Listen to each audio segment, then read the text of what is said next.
Sir ಎಲ್ರಿಗೂ ನಮಸ್ಕಾರ. ಮೊದಲನೇದಾಗಿ ಕರ್ನಾಟಕ ಚಾಲಕರ ಒಕ್ಕೂಟದ ನಮ್ಮ ಜಿ ನಾರಾಯಣ ಸ್ವಾಮಿ ಅವ್ರಿಗೆ ನಮಸ್ಕಾರಗಳನ್ನ. ಎಲ್ಲ ಚಾಲಕ ಮಿತ್ರರಿಗೆ ಹಂಗೆ ನಮಸ್ಕಾರ. ನೋಡಿ, ಇದೇನು ಕೋರಮಂಗಲದ ಹತ್ರ ಶ್ರೀಧರ್ ಅವ್ರದ್ದು ಗಾಡಿ ಟಚ್ ಆಗಿತ್ತು. ಸೊ ಆ ಕಾರಣಕ್ಕಾಗಿ ಇಲ್ಲಿ ಬಂದು ನಾನು ಇಲ್ಲಿ ಸೆಟ್ಲ್ಮೆಂಟ್ ಮಾಡಿಕೊಡಿ ಅಂತ ಕೆಲಸ ಮಾಡಿದ್ದೀನಿ. ಸೊ ತಪ್ಪು ನಮ್ಮ ಶ್ರೀಧರ್ ಅವರದೇ ಇದ್ದಿರೋಕ್ಕೋಸ್ಕರ ಸೊ ಅವರು ಎಲ್ಲೋ ಬೋಟ್ ಡ್ರೈವರೇ ಅದನ್ನು ಅರ್ಥ ಮಾಡಿಕೊಂಡು ಒಂದು 6,500 7,000 ರೂಪಾಯಿಗೆಲ್ಲ ಕ್ಲಿಯರ್ ಮಾಡಿಸ್ಕೊಡೋ ಅಂತ ಕೆಲಸ ಆಗಿದೆ.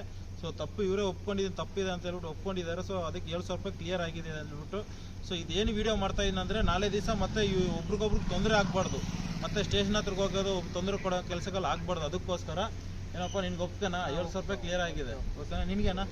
ಮತ್ತೆ ನಾಳೆ ದಿವಸ ನೀನು ಅವ್ರಿಗೆ ತೊಂದರೆ ಕೊಡಬಾರ್ದು, ಅವರು ನಿನಗೆ ತೊಂದರೆ ಕೊಡಬಾರ್ದು, ಓಕೆನಾ?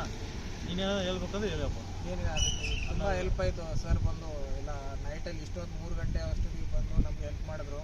ಯಾರೂ ಇರಲಿಲ್ಲ. ಕರ್ನಾಟಕ ಚಾಲಕರ ಒಕ್ಕೂಟದ ನಾರಾಯಣ ಸ್ವಾಮಿಯವರಿಗೆ ತುಂಬ ನಮಸ್ಕಾರ ಹೇಳ್ತೀನಿ. ತುಂಬ ಹೆಲ್ಪ್ ಆಯಿತು. ಇವರು ರಾತ್ರಿ ಬಂದರು, ಬಾಬು ಅವರು ಬಂದು ಹೆಲ್ಪ್ ಮಾಡಿದ್ದಾರೆ. ತುಂಬ ತುಂಬ ತುಂಬ ಥ್ಯಾಂಕ್ಸ್ ಬಾಬು ಅವರಿಗೆ. ಹೀಗೆ ಎಲ್ಲ ಕೆಲಸ ಮಾಡ್ತಾಯಿರಿ. ಧನ್ಯವಾದ. ಯಾರಿಗೂ ತೊಂದರೆ ಆಗಲ್ಲ. ಇಲ್ಲ.